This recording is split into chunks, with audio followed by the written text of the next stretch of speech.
The press stage is the stage where the part is formed into its general shape, which it will maintain throughout the entire production cycle. To do this, 2 punches are used to compact powder into a die. Let's take a closer look at the general concept of how a powder press functions. First, powder is distributed into the die cavity by the boot of the press. Next, the top punch and/or bottom punch applies a tremendous pressure on the part, forming its shape. The part is then ejected out of the die cavity and pushed to the side by the sweep.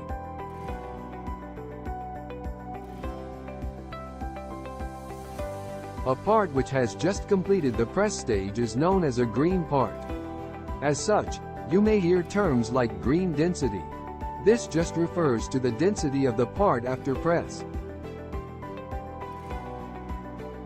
There are many different types of presses with varying pressing tonnages ranging from 1.5 tons on the die-set press to 125 tons on the alpha hydraulic press. The press shown here is an F press with a pressing tonnage of 4 tons. Some parts may require a higher tonnage due to having larger dimensions or a higher density. It is crucial to select the correct press for a given contact to achieve optimal density, which will have an impact on the sintering and infiltration operations, ultimately affecting the final specifications for the part. After press, the parts can be easily crumbled since they rely solely on the weak forces resulting from deformed particles to hold them together. The particles are not truly bonded. Subsequently, this means that there are large gaps between the particles which jeopardize both the hardness and the conductivity of the final product. To fix this, the contact must be sintered. Sintering is the process of forming compacted powder press metals into a uniform solid mass. Let's take a closer look at how we sinter contacts at ECL. Our sintering furnace has 3 zones: the heat zone, the pre-cool zone, and the cool zone. Each zone has a specific purpose which we will cover later. Inside the furnace, oxidation occurs rapidly due to high temperatures. This is unwanted, so we prevent it by flooding the furnaces with dissociated ammonia. The parts being sintered are placed into a graphite container called a boat. Graphite is the material of choice due to its ability to not bond with the sintered material and its high operating temperature. This way, the part will not stick to the boat after reaching high temperatures. Let's look at what happens to an individual part as it goes through a furnace. After all the contacts have been put in the boat, a furnace room operator known as a Lucy operator will move the boat into the heat zone. The heat zone is where most of the action takes place. In this zone, the parts heat up to a high temperature and the sintered material enters its liquid phase. However, this does not deform the overall shape of the part since it is internally supported by the tungsten particles. The particles of the sintered material bond together and become continuous. This bonding process causes the part to shrink based on the green density. We typically aim for a shrinkage of 1 to 2% depending on the powder type, and this shrinkage is a crucial parameter in the product development of a contact. It is also important to note that the tungsten particles will not bond since their melting point is much higher than the melting point of the sintered material. The boat is then moved to the pre-cool zone. The purpose of this zone is to act as a transition zone between the heat zone and the cool zone. In this zone, the parts are cooled by circulating water around the furnace, but it is generally a bit warmer than the cool zone, since it is closer to the heat zone. If the parts were to go directly to the cool zone, it would result in rapid cooling causing more grains to form, producing more brittle parts. Lastly is the cool zone. Like the pre-cool zone, the parts are cooled by circulating water around the furnace. After the parts have been cooled for the designated amount of time, the Lucy operators are able to receive it on the other end of the furnace.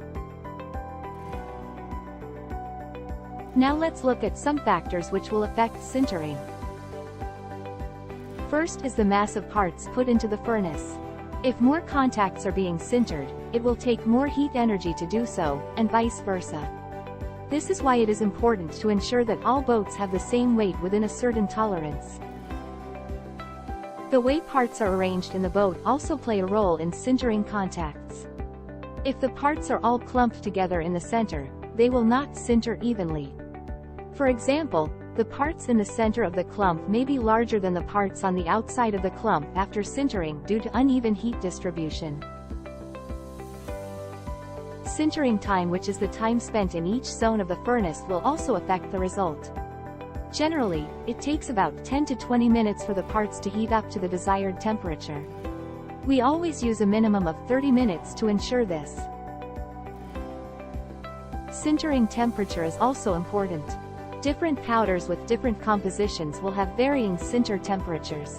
Typically, this is the variable that would be altered when adjusting the sinter parameters, and it is usually changed in increments of 25 degrees Fahrenheit. After sinter, the particles in the contact are bonded together. However, there are still a significant number of voids resulting in a less dense and weaker part, which is why infiltration is required. Infiltration is the process of filling the pores in a green or sintered compact by using liquid metal to penetrate the pore system. Let's dive into a more detailed look at the infiltration process.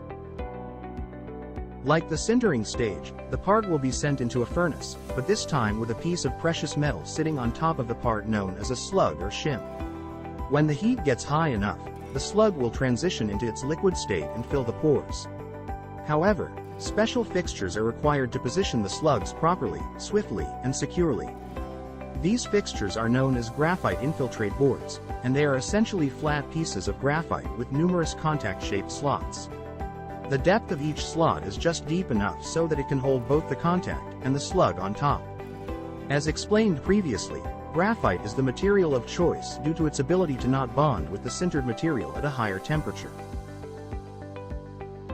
After all the contacts and slugs have been arranged in the graphite infiltrate board, the Lucy operator moves the board into the heat zone.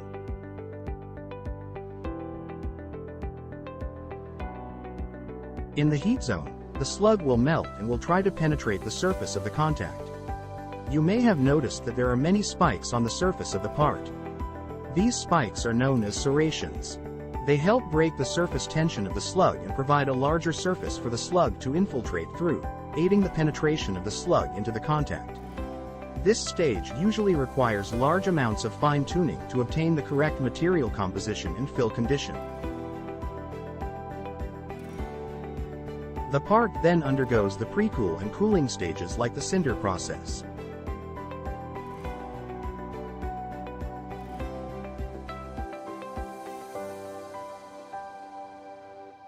A well-infiltrated contact would have very few voids and have a good fill condition.